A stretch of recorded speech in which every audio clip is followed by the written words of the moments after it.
Hi students, I want to talk a little bit about some of the basic properties of neurons and how an action potential or nervous impulse is actually sent. So of course there are two main functional properties of neurons. These are irritability and conductivity. Irritability is just the ability to respond to a stimulus and convert it to a nerve impulse. And now remember that a stimulus is going to be any change that's occurring either within the body or external to the body. So this can be a change in temperature, it can be a change in pressure, it can be light, sound, taste. It can be any number of things. So stimulus, wide variety of different variables that our nervous system is ultimately responding to. And then a nerve impulse is essentially how the message regarding these different stimuli are sent from one part of the body to another. And remember that the sensory neurons are what are actually sensing the stimuli, and then we have our interneurons, which are located exclusively within the central nervous system, brain, and spinal cord, which are going to route the message appropriately to a motor neuron in many cases. So that's irritability, just the ability to respond to a stimulus and convert it to a nerve impulse. And then conductivity is the ability to transmit that impulse to other neurons, muscles, or glands. So the fact that we often have this pathway of sensory to interneuron to motor neuron. If we did not have conductivity as a functional property, we wouldn't be able to actually send that message along that route. Okay, so there are a couple of terms that you'll want to be familiar with here, and those are going to include the resting membrane potential,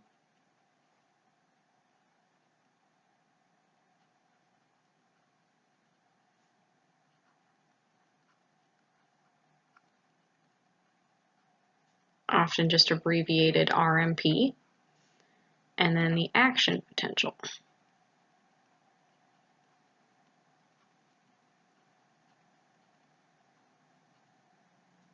So let's look at the electrical conditions of a resting neuron's membrane. And remember, the type of cell we're talking about here is the cell type of the nervous system that is specialized to conduct these coded messages. And I am pretty horrible at drawing a neuron. But we have our cell body with the soma. The soma is the cell body, so it's a main body with most of the cell organelles, the nucleus, and then the dendrites,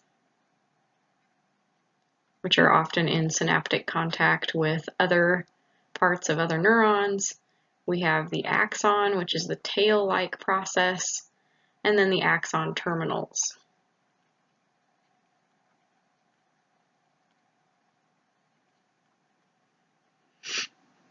So the plasma membrane, all we're talking about when we're referring to a neuron's plasma membrane is the cell membrane, the barrier between the internal environment of the neuron and the outer environment or the extracellular material. So the plasma membrane essentially has a charge to it. So you all are familiar with the fact that you can measure the voltage of, say, a car battery, which a fully charged car battery is typically 12 volts. Well, you can actually measure the charge of a neuron's membrane. Neuron cell membrane at rest is going to be about -70 millivolts.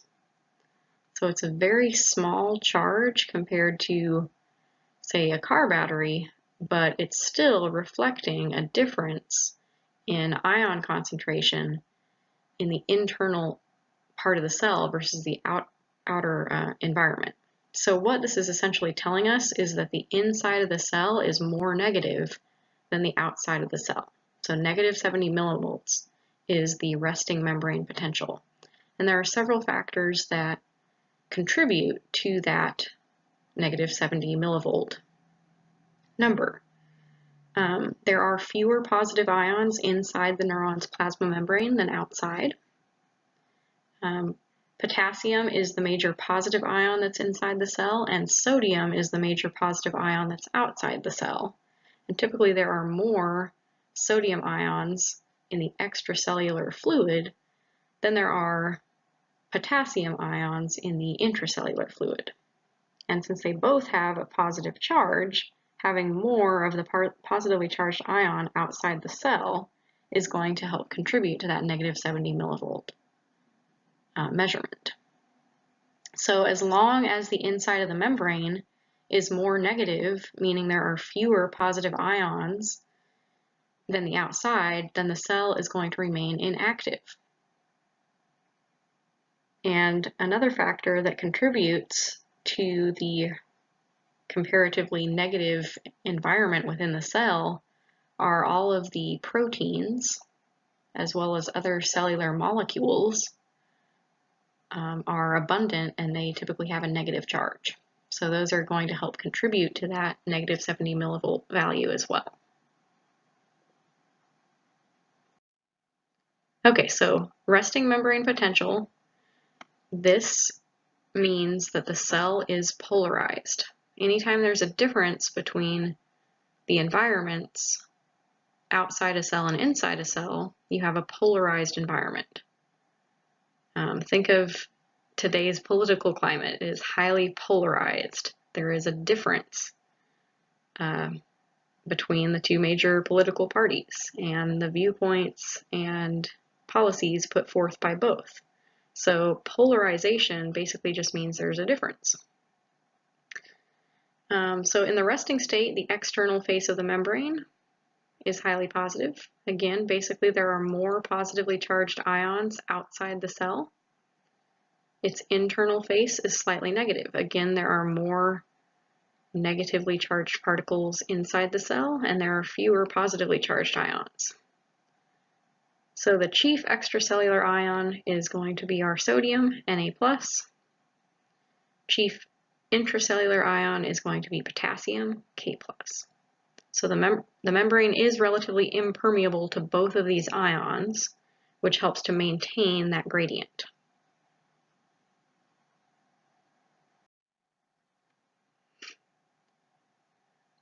So how is an action potential actually initiated? What's going to happen is a stimulus is going to change the permeability of the neuron's membrane to sodium ions. So one of the kind of easier situations to visualize this happening with are mechanoreceptors. So mechanoreceptors are going to be sensory neurons that specifically respond to physical changes in the membrane. So physical deformations within the membrane. Now, a great example of this is the fact that we are sensitive to touch in terms of pressure. So if you take your finger of your left hand and poke the wrist of your right arm, for example, your right forearm, you can feel that pressure difference. What's happening is, as we're pressing down on the skin, the sensory neurons in that skin are sensing that. And the way that they're doing that is when you're pressing down on that skin, sodium gates within the neuron itself are opening up. So you're stretching the membrane of that neuron and actually physically opening sodium gates.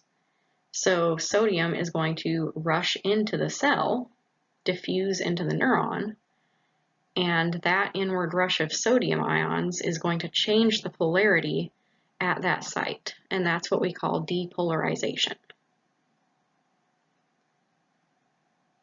So basically what this is showing, portion of the axon of a neuron. It looks like a macaroni noodle, but it's a portion of an axon.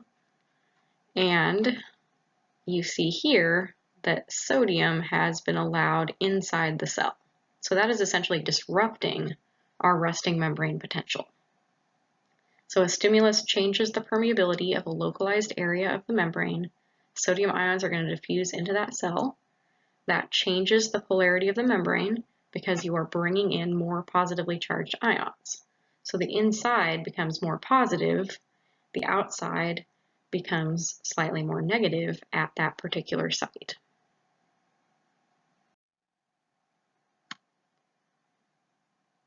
So there's kind of two functional classifications to what's happening here. We have what's known as a graded potential.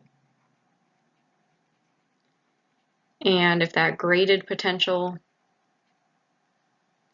is basically a strong enough one, it's going to turn into the generation of an action potential.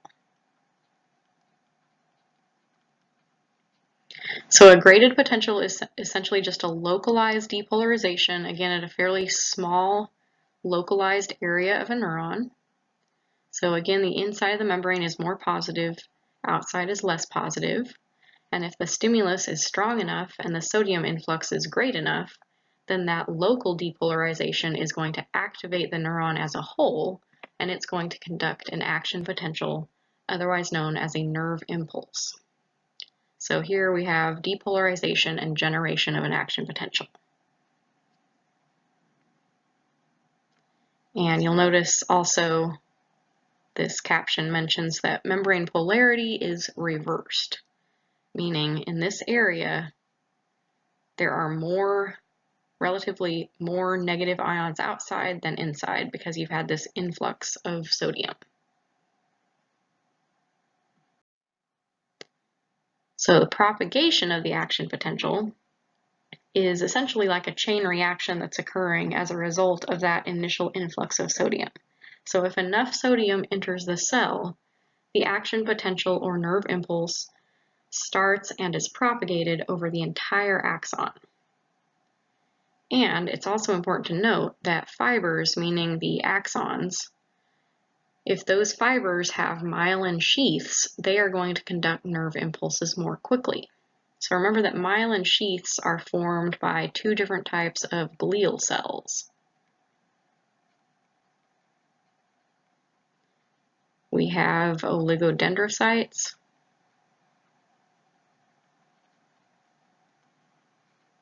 within the central nervous system, and then we have Schwann cells in the peripheral nervous system. So those myelin sheaths basically wrap around portions of the axon and helps to insulate the axon and actually causes the action potential to be propagated more rapidly.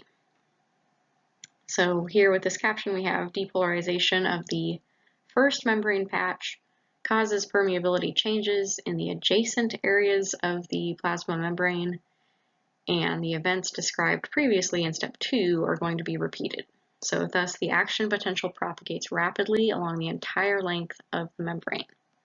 We have that influx of sodium that is going to lead to this spread of this signal here. There's going to be permeability changes in the membrane as a result of that, and it's going to allow for more sodium to flow into the cell.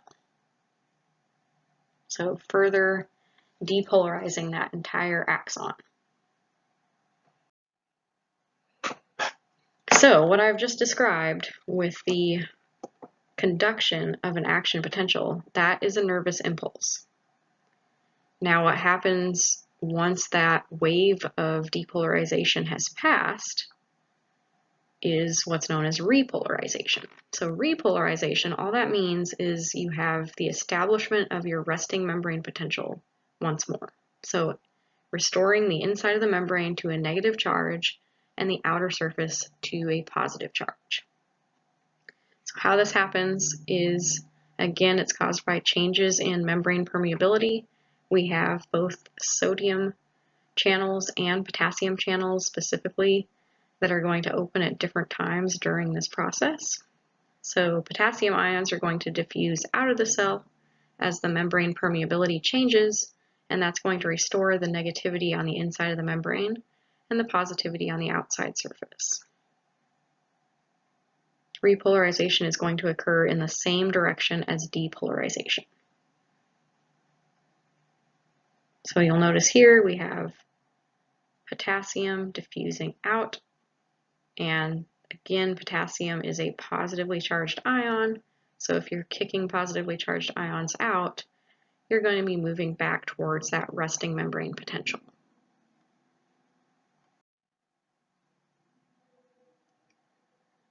And we do have a protein pump that is a form of active transport, so it uses adenosine triphosphate, or ATP, and that's called the sodium-potassium pump.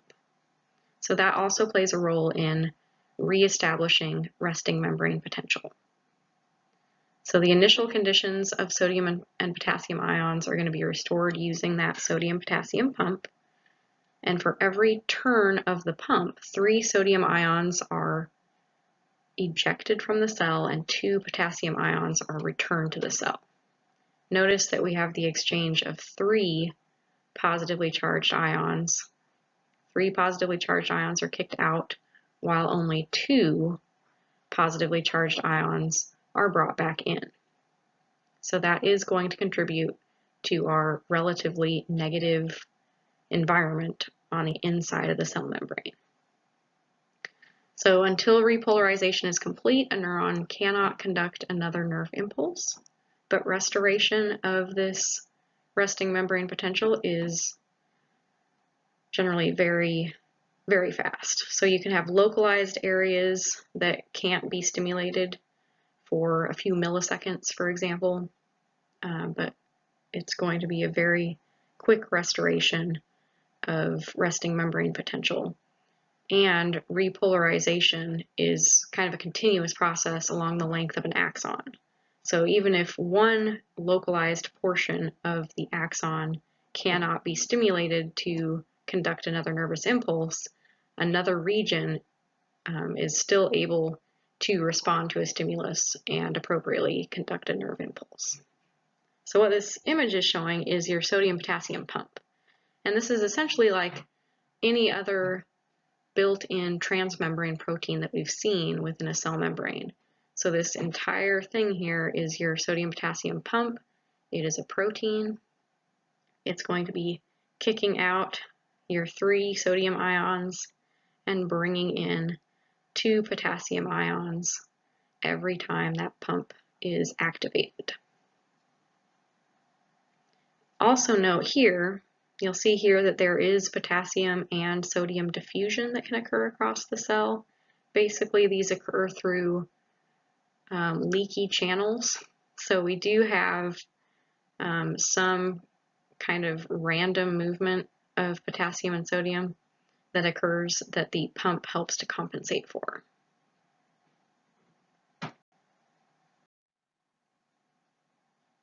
All right, so what happens once a nerve impulse reaches the axon terminal? Once that nerve impulse has reached the end of an axon, of course, it can't just be conducted further. So this is where neurotransmitters come in. And we've seen neurotransmitters in the case of the neuromuscular junction with acetylcholine.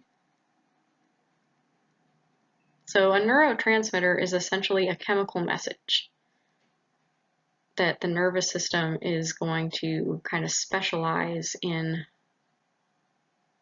sending from one cell to another. So the neurotransmitters are going to prompt a series of electrochemical changes within the next cell. Remember, we generally have that 3-neuron network.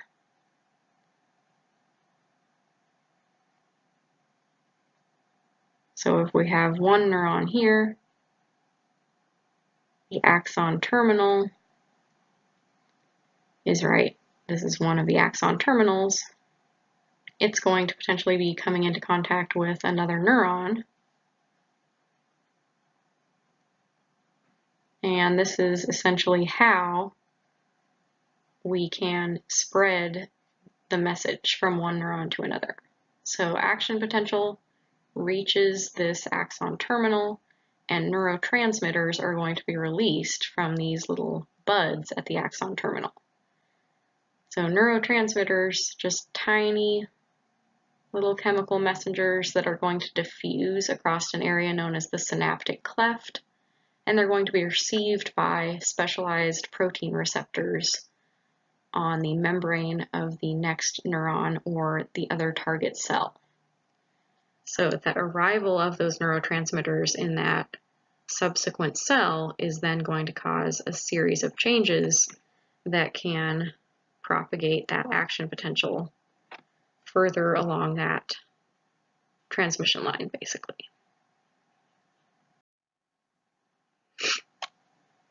So this is a much nicer depiction here of an axon and a neuron in general.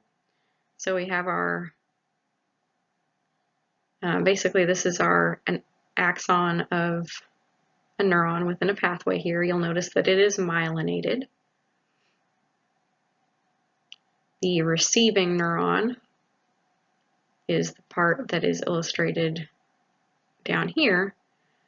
So this is showing your synaptic junction here. We have the release of neurotransmitter that is going to occur from one axon terminal, and it's going to be received by protein receptors in the plasma membrane of this second neuron. And then once those neurotransmitters are received, it's going to cause the propagation of an action potential further down this axon, and then the process is going to be repeated at these axon terminals with whatever cell or cells are in contact with that terminal. So this is essentially showing you the very end of an axon terminal. So you're actually focusing in on this little area here, but again, that would be equivalent to this area here if you were looking at a synapse further down this transmission line of neurons. So we have an action potential arriving. Again, this is basically just a wave of depolarization. So we have a more negative environment on the inside of the cell here. And that's going to cause these little synaptic vesicles to dump their contents, the neurotransmitters, on the outside of the cell. So once that nerve impulse reaches this axon terminal, these vesicles filled with neurotransmitter are going to fuse with the outer plasma membrane, as you see here, and then that's going to dump the individual molecules of neurotransmitter, which are depicted in green, and then those neurotransmitter molecules can be received by these specialized receptor proteins. So the little purple seed-like shapes here are going to be receiving those neurotransmitters, and that is going to cause changes to occur within this cellular environment. All right, so that is propagation of action potentials in a really abbreviated lecture.